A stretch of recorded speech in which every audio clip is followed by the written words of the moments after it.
Assalamualaikum warahmatullahi wabarakatuh. Izin Bapak Rizal dan teman-teman semuanya, kami dari kelompok 10 ingin mempresentasikan tentang landasan ekonomi dan landasan hukum dalam pendidikan. Sebelumnya, izinkan kami memperkenalkan diri. Saya Nafisa Akila Himawan sebagai moderator dan rekan saya Putri Triwayuni serta dan Rena Ekawati. Nah, sekarang kita masuk ke dalam pendahuluannya dulu nih teman-teman.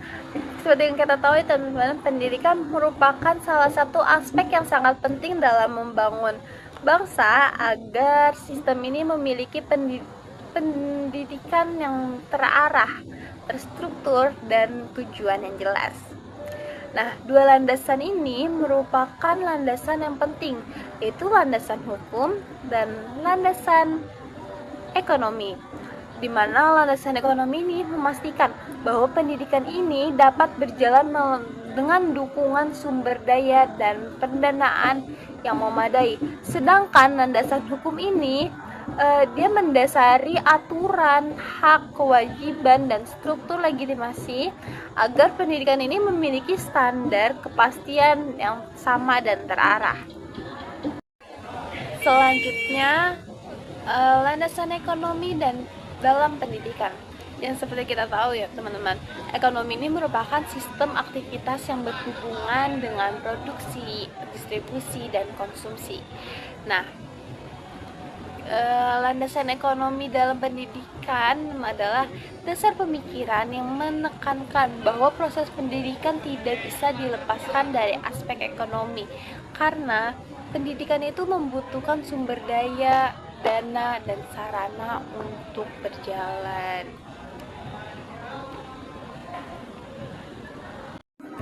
Nah, sekarang kita masuk ke dalam fungsi ekonomi dalam pendidikan. Fungsi ekonomi dalam pendidikan sebagai penunjang kelancaran proses pendidikan, bukan hanya sebagai modal untuk mengembangkan dan untuk mendapatkan keuntungan saja, tetapi fungsi ekonomi ini dapat sebagai untuk menunjang kelancaran proses pendidikan, dimana kan kita untuk mendapatkan pendidikan pasti membutuhkan sarana dan prasarana ya teman-teman, dimana prasarana dan sarana yang dibutuhkan pasti hal-hal yang layak seperti gedung yang layak ataupun akses fasilitas yang mendukung, soal kayak lab atau aula atau lain sebagainya. Setelah itu ada mengatur pendanaan pendidikan. Karena tadi kita menggunakan fasilitas-fasilitas yang ada, pasti ini dibutuhkan juga dukungan-dukungan lainnya teman-teman, seperti listrik ataupun air, sehingga kan untuk pengeluaran itu pun saja harus dibutuhkan pengaturan pendanaan agar tidak melonjak. Setelah itu ada pendukungan pembangunan ekonomi. Nah, kenapa ada pembangunan ekonomi? Karena dengan pendidikan ini kita dapat meningkatkan taraf kehidupan. Karena dari pola pemikiran kita, dari SDA kita ini dapat meningkat, sehingga dengan meningkatkan kualitas SDA ini kita mampu untuk bersaing dengan dunia luar. Dengan begitu kita dapat meminimalisir pengangguran yang saat ini masih ada teman-teman. Oke, selanjutnya tadi kita masuk fungsi, sekarang kita masuk ke dalam tujuan peran landasan ekonomi. Nah, yang pertama, menjamin keberlangsungan pendidikan melalui pembiayaan yang terencana. Dengan perencanaan pembiayaan ini kita dapat melaksanakan pendidikan yang terstruktur, yang terarah, dengan kualitas yang bagus. Setelah itu dengan mengatur penggunaan dana secara efisiensi agar tepat sasaran. Seperti yang kita tahu ya teman-teman, sekarang saat ini masih banyak teman-teman kita yang mungkin belum bisa sekolah karena dengan kondisi finansial yang kurang mencukupi. Dengan mengatur dana secara efisiensi ini mungkin saja bisa membangun sekolah yang memiliki fasilitas yang sepadan dengan sekolah lain, sehingga anak tersebut dapat bersekolah dan merasakan haknya sebagai warga negara Indonesia. Setelah itu ada mewujudkan kemerataan akses pendidikan bagi seluruh masyarakat. Mungkin banyak juga ya teman-teman yang sering kita temui, ada beberapa anak ini belum bisa merasakan sekolah karena mungkin ada kendala finansial atau lain sebagainya. Dengan pemerataan akses ini, anak tersebut ini mampu untuk mengikuti pembelajaran seperti anak-anak lain dengan pemerataan akses, dengan kualitas yang sama, dengan tujuan dan keberhasilan yang sama. Setelah itu ada mendukung peningkatan kualitas pendidikan melalui fasilitas dan tenaga pendidikan yang memadai. Guru di sini menjadi fasilitator untuk pembagi ilmu. Dengan guru yang semakin bagus, semakin meningkat kualitas pengajarannya, dapat meningkatkan kualitas pendidikan. Dengan didorong dengan fasilitas yang ada, maka anak-anak zaman sekarang akan bisa lebih mudah untuk mengeksplor apapun yang mereka ingin ketahui. Setelah itu, untuk menghasilkan lulusan yang relevan dengan kebutuhan kerja untuk meningkatkan daya saing bangsa, sama seperti fungsi dalam meningkatkan sumber daya alam, sehingga kita tuh mampu bersaing dengan bangsa dan negara lain untuk dunia bekerja, sehingga kita dapat meningkatkan akses ekonomi taraf kehidupan kita.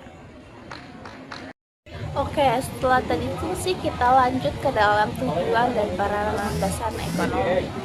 Nah, yang pertama, untuk menjamin keberlangsungan pendidikan melalui pembiayaan yang terencana.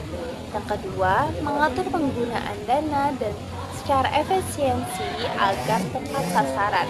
Yang ketiga, mewujudkan pemerataan akses pendidikan seluruh masyarakat. Yang keempat, mendukung peningkatan kualitas pendidikan melalui fasilitas dan tenaga pendidik yang memadai. Yang kelima, menghasilkan lulusan yang relevan dengan kebutuhan kerja untuk meningkatkan daya saing bangsa. Tujuan dan fungsi memiliki satu kesatuan ya teman-teman, di mana sama-sama ingin menjamin untuk meningkatkan kualitas sumber daya dengan pengelolaan dana yang baik secara efisiensi ya, karena kita ada struktur pendanaan yang tepat sehingga dapat dipertanggungjawabkan dan diperhitungkan kembali. Baik, di sini saya akan menjelaskan hubungan antara ekonomi dan pendidikan. Jadi hubungan ekonomi dan pendidikan itu sebenarnya saling ngaruh satu sama lain, teman-teman. Di poin pertama, pendidikan dianggap sebagai investasi karena ketika seseorang sekolah atau belajar yang lebih tinggi, mereka akan dapat skill dan pengetahuan yang bikin peluang kerjanya juga lebih bagus gitu. Nah, efeknya nanti bisa dapat penghasilan yang lebih layak lagi. Di poin kedua, pendidikan itu bisa ningkatin kualitas tenaga kerja. Artinya orang yang terdidik cenderung lebih produktif, lebih kreatif, dan siap bersaing di dunia kerja.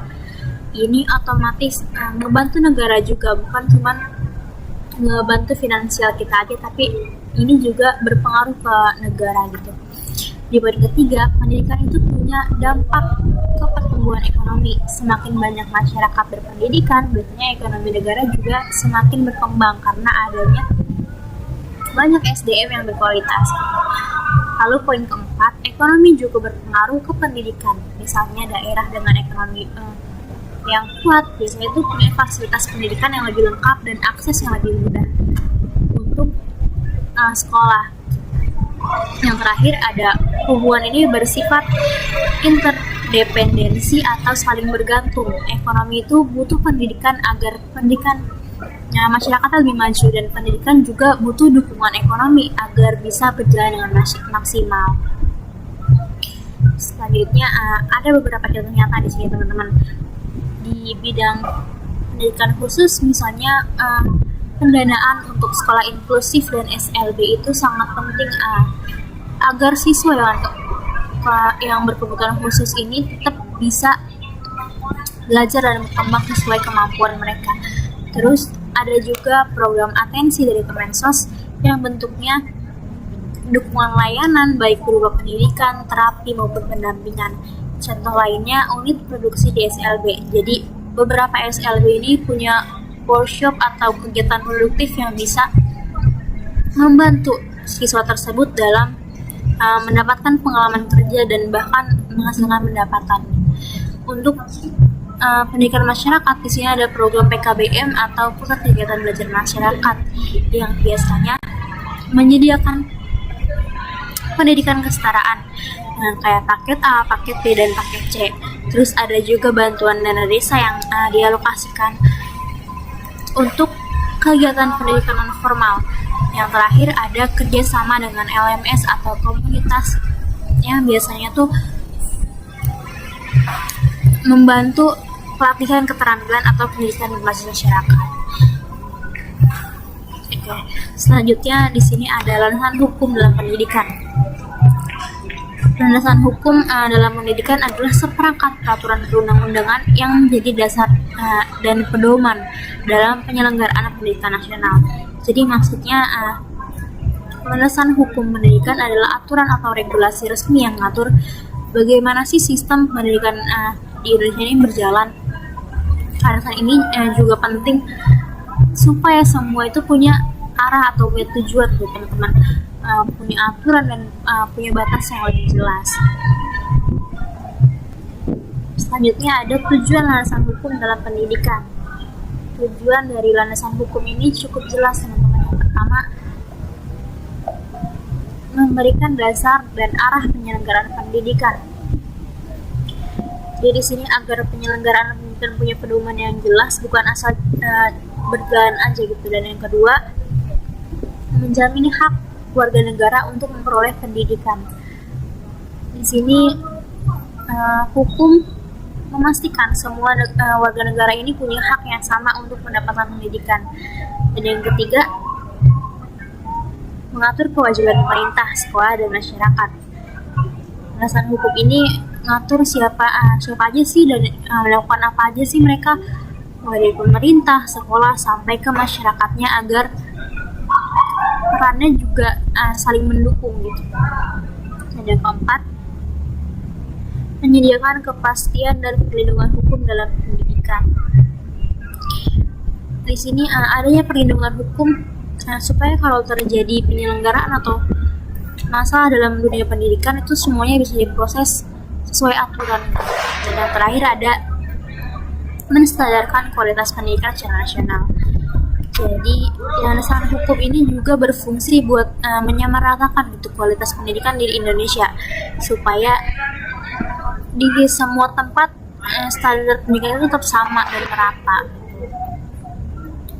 Selanjutnya ada fungsi landasan hukum dalam pendidikan. Memberikan kepastian hukum, pedoman penyelenggaraan, pengawasan, pengendalian, serta perlindungan hak.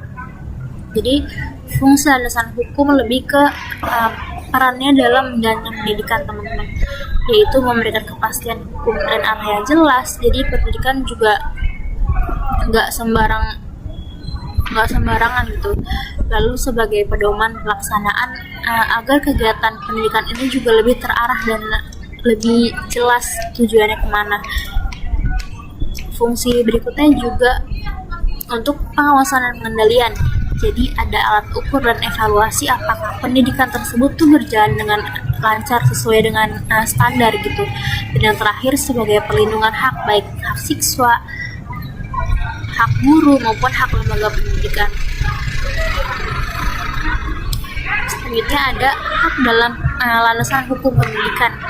Di sini mulai dari pendidikan masyarakat. Yang pertama, hak mendirikan suatu pendidikan, hak berperan dalam perencanaan pendidikan, dan hak mengawasi penyelenggaraan pendidikan. Hak ini juga menunjukkan bahwa masyarakat tuh bukan hanya menjadi penerima pendidikan, tapi juga punya peran aktif dalam sistem pendidikan, teman-teman. mulai dari bisa mendirikan lembaga pendidikan, terus juga ikut terlibat dalam perencanaan kebijakan pendidikan, sampai masyarakat juga bisa membantu mengawasi pelaksanaannya supaya pendidikan tersebut bisa tetap sesuai dengan tujuan dan aturan serta kebutuhan masyarakat. Oke, izin melanjutkan. Di sini ada hak dalam landasan hukum pendidikan khusus. Yang pertama ada hak mendapatkan pendidikan yang layak. Nah, anak-anak seharusnya ini mendapatkan pendidikan pada semua jenjang, dari PAUD, SD, SMP, SMA, hingga perguruan tinggi. Terus juga memilih antara sekolah khusus atau sekolah inklusif. Contohnya ada anak tunanetra yang berhak sekolah di SD reguler dengan sistem inklusif.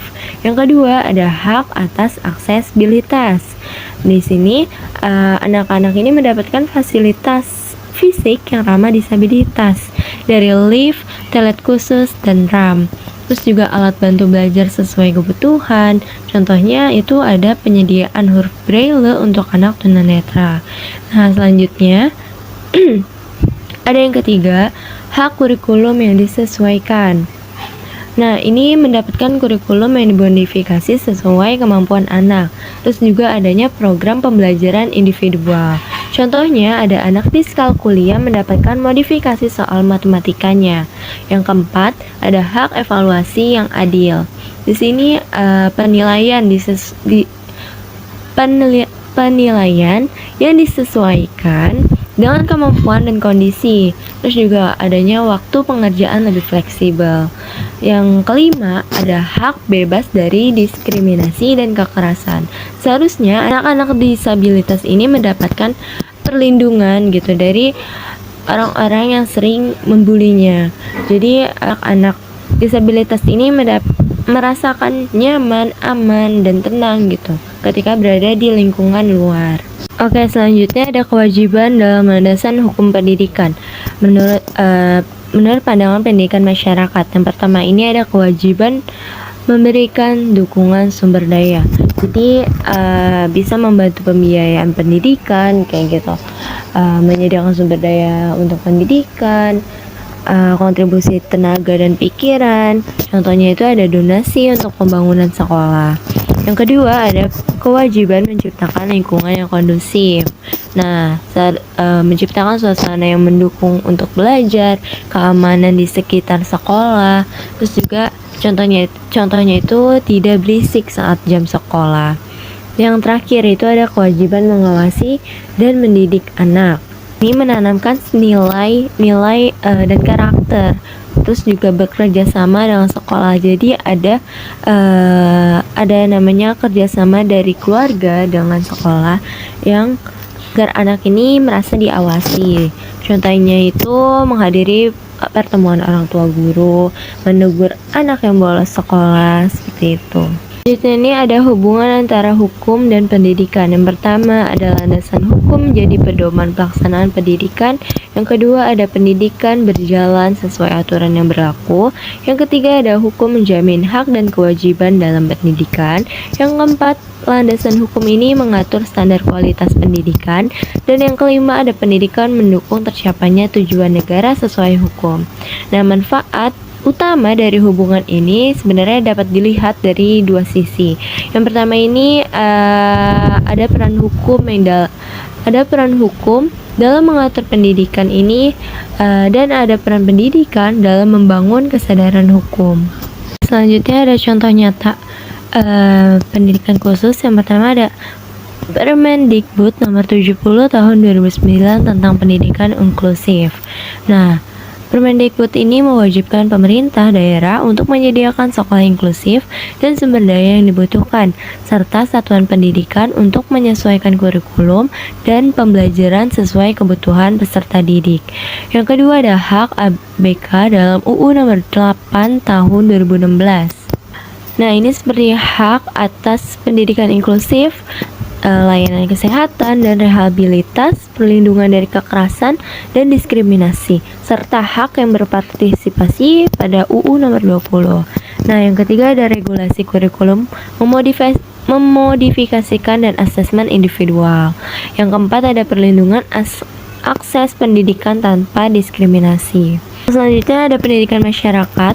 Yang pertama ada UU nomor 20 tahun 2003 tentang pendidikan non formal. UU ini menegaskan bahwa pendidikan non-formal bertujuan mengembangkan potensi peserta didik dengan fokus pada penguasaan pengetahuan dan keterampilan fungsional serta pengembangan sikap profesionalnya. Yang kedua ada program paket A, B, dan C. Yang ketiga ada legalitas PKBM sebagai lembaga pendidikan yang sah. Yang keempat ada regulasi sertifikasi lulusan non formal setara pendidikan formal. Di sini ada kesimpulan. Kesimpulannya adalah landasan ekonomi dan landasan hukum ini merupakan dua pilar fundamental yang saling berkaitan dalam sistem pendidikan nasional. Ekonomi menentukan kemampuan pembiayaan dan hukum mengatur alokasi anggaran dengan jumlah minimal 20% dari APBN atau APBD. Sementara ekonomi menentukan kemampuan implementasinya dengan tantangan utama yang dihadapi seperti kesenjangan akses pendidikan, keterbatasan anggaran, dan harmonisasi regulasi dalam praktik di lapangan. Oleh karena itu, kesuksesan pendidikan nasional bergantung pada kolaborasi kuat antara pemerintah, masyarakat, dan seluruh pemangku kepentingan karena pendidikan berkualitas hanya dapat terwujud melalui landasan hukum yang kuat, dan dukungan ekonomi yang memadai untuk menciptakan generasi yang cerdas, berkarakter, dan budaya saing global. Sekian presentasi dari kelompok kami. Terima kasih dan mohon maaf atas kesalahan yang terjadi. Wassalamualaikum warahmatullahi wabarakatuh. Oke teman-teman, selanjutnya kita akan masuk ke dalam sesi game. Sesi game ini di PPT udah ada game Siapakah Aku. Teman-teman bisa ngisi atau menebak di Jidox yang sudah diberikan oleh Rena. Terima kasih.